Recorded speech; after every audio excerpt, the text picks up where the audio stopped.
बिहार में काम करना, बिहार सरकार के साथ काम करना आसान नहीं है, क्योंकि यहाँ एक साथ चार विचारधाराएं काम करती है। ये बातें बिहार सरकार में मंत्री सम्राट चौधरी ने कही थी, जो कि बीजेपी के नेता भी है।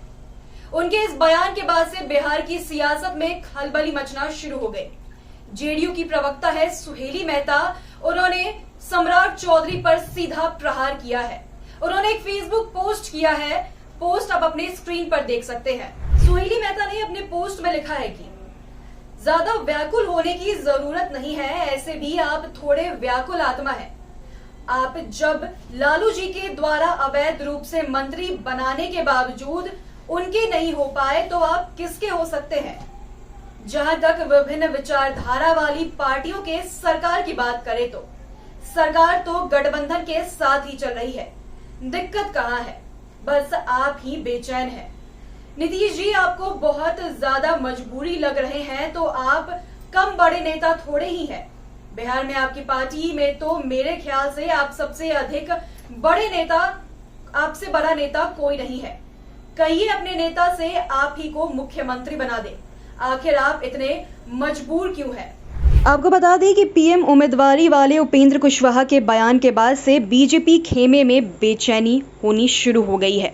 सम्राट चौधरी ने सीधे सीधे कह दिया कि नरेंद्र मोदी के पद पर 10 सालों तक कोई वैकेंसी नहीं है, जिससे कि साफ हो जाता है कि दोनों ही पार्टियों में जुबानी जंग शुरू हो चुकी है।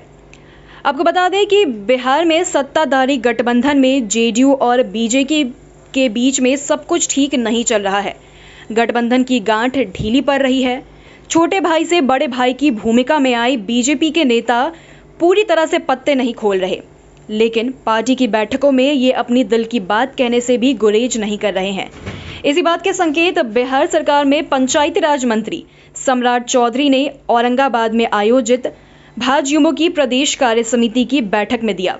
बैठक में उन्होंने कार्यकर्ताओं के समक्ष गठबंधन की कई मजबूरियों को गिनाया था। इसके बाद उन्होंने एक और बयान दिया, जिसमें उन्होंने कहा कि प्रधानमंत्री नरेंद्र मोदी के पद के लिए 10 सालों तक कोई वैकेंसी नहीं है, जिससे कि सीधा सीधा पता चल जाता है कि वो नीतीश कुमार के ऊपर निशाना साध रहे हैं। आपको बता दें कि साल 2024 के लोकसभा चुनाव की पटकथा अभी से ही लिखे जाने लगी है और प्रधानमंत्री पद की उम्मीदवारी को लेकर के दावेदारी का दौर भी शुरू हो गया है। अलग अलग राजनीतिक दलों के नेता गोलबंदी करने में जुट गए हैं।